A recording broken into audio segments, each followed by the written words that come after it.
Welcome back to the deep dive. We sift through the noise articles, research all sorts of notes to pull out what you really need to know. And today, our mission is pretty immediate. We're looking at the fallout from the federal government shutdown. That midnight deadline, October 1st, it came and went. Congress didn't pass the funding. That's right. That's where we are. And I think the big question on everyone's mind is, has everything just stopped, ground to a halt? And the answer, based on what we're seeing in the sources, is crucial. Now, it's a partial freeze. That's the key word here. Partial. Okay, so non-essential functions get paused, not a complete stop then. But the things that do stop, well, that can really affect your day-to-day life. Exactly. And, the fascinating thing is why we're even here. The whole reason for this political breakdown, it really centers on this huge multi-billion-dollar fight over healthcare funding. Specific cuts, specific policies. Right. So it's not just abstract numbers. It's got real-world implications. So our job today, for you listening, is to unpack all of that.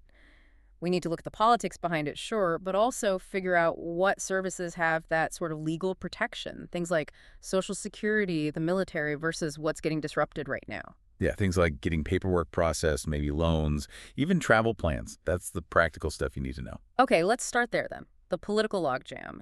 Why couldn't they get a funding measure passed? What was the specific block? Well, the sources point to this idea of one massive bill, sometimes called the Big Beautiful Bill. The plan was to wrap almost all federal spending into this one omnibus package. Which sounds efficient, maybe, but also risky. Very risky. Right. Because the moment became this giant all-or-nothing thing, it also became a massive bargaining chip, or, a hostage. And even though Republicans controlled the White House and had majorities, they still needed some Democrats in the Senate to get past that filibuster threat. 60 votes needed. And the Democrats, it seems, drew a line in the sand specifically on health care. Even refusing a temporary fix, a continuing resolution. Why hold out so firmly there? It seems like it went beyond just budget negotiations. The sources suggest it was a fundamental policy fight for them. Democrats were really dug in. They insisted funding wouldn't pass unless certain health care cuts proposed in that larger bill were reversed.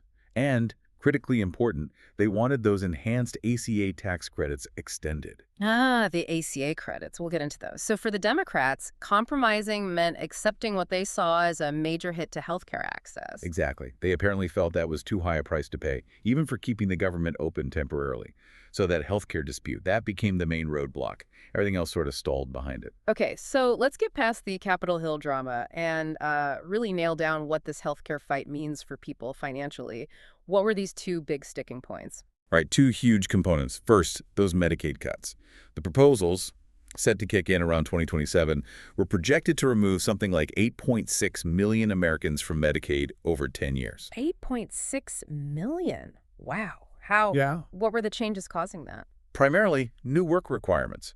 Able-bodied adults without dependents would need to prove they're working at least 80 hours a month, or maybe in school or a training program, plus some new restrictions on immigrants using the program. So tighter eligibility overall. That's part one. Okay, tighter eligibility for Medicaid. And part two, the ACA enhanced tax credits. That affects people buying their own insurance, right? That's right. People using the Affordable Care Act marketplaces.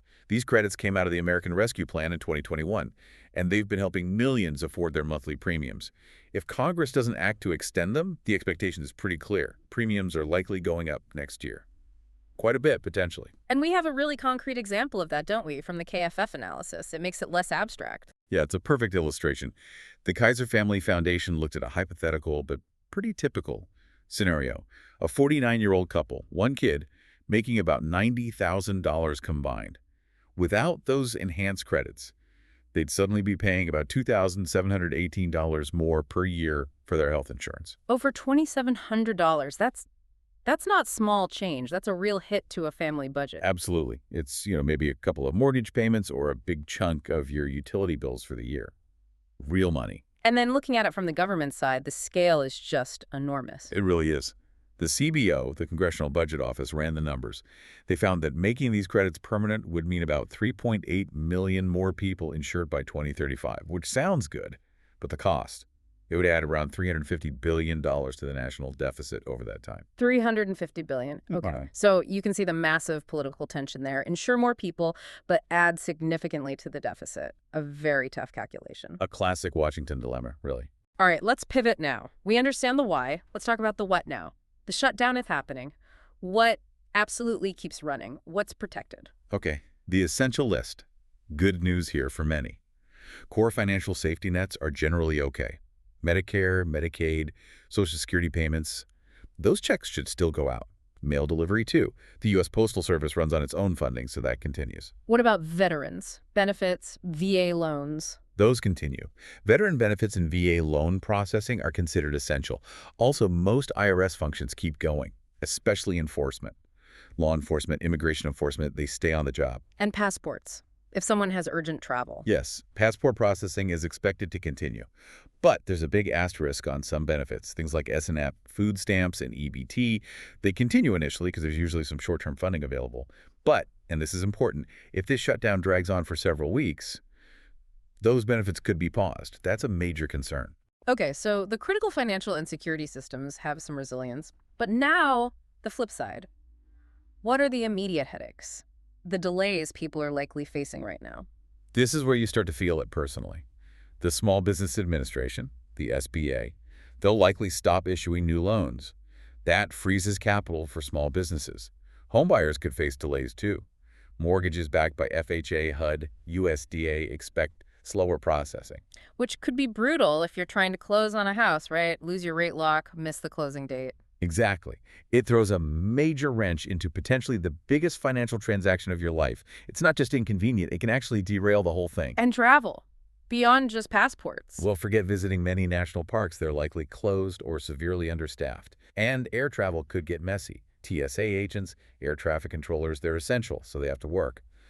But without pay. Working without pay, that sounds like a recipe for problems. It definitely puts a huge strain on morale, can lead to more sick calls, slower lines, potential delays across the whole system.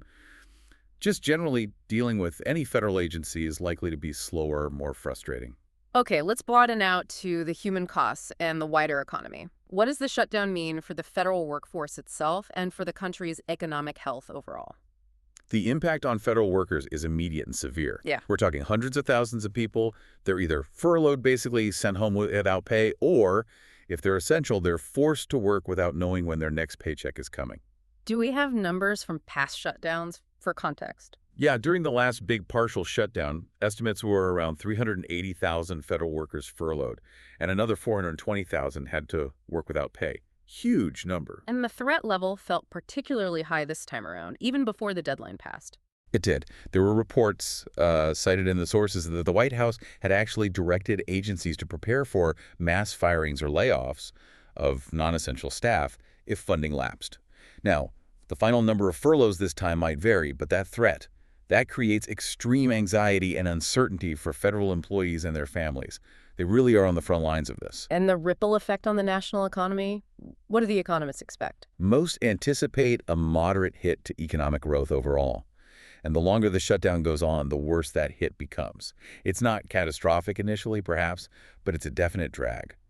One key problem is the loss of data. The Bureau of Labor Statistics, for instance, might shut down. That means no official job market report. So we're flying blind, economically speaking. To some extent, yeah. Businesses, investors, the Fed, they rely on that data to make decisions. Without it, there's more uncertainty, which isn't good for the economy. But here's a strange counterpoint. The financial markets seemed almost okay with this leading up to it. That is one of the really surprising details. You had this political crisis brewing, shutdown looking inevitable, and yet the Dow, S&P, NASDAQ, they were actually posting gains. What's the thinking there? Just that shutdowns are temporary blips. That seems to be the market's bet. Maybe a learned response from past shutdowns, they cause disruption, but things eventually get resolved. Or maybe it's just focused on broader corporate earnings. But, that market calm might be overlooking the real pain happening on the ground for federal workers, for contractors, for small businesses waiting on permits or loans. There's a definite disconnect there. Okay, that brings us towards the end of this deep dive. Let's try to summarize the key takeaway for you, our listener. Right. This federal government shutdown, it's primarily hitting non-essential services. Think park closures, loan delays, paperwork jams, and it's all rooted in this really high-stakes, multi-billion-dollar fight over healthcare policy. But, and this is important, the absolute core functions, things like Social Security, Medicare payments, military operations, mail delivery, those are designed to continue. That's right. And connecting those dots. The immediate burden falls heavily on federal workers miss pay, potential layoffs, the broader economy takes a moderate hit, and we lose some important economic data, creating uncertainty. Right. So the lack of funding isn't just abstract politics. It directly impacts your ability potentially to buy a home, get a small business loan, or even just plan for next year's health insurance costs. So we know these shutdowns inflict real immediate costs, financial hardship for workers, service delays for everyone. But here's the paradox to maybe think about as Congress keeps talking or not talking. The very political battle that led us here involves these huge spending decisions, specifically those ACA tax credits that the CBO says could add $350 billion to the long-term deficit.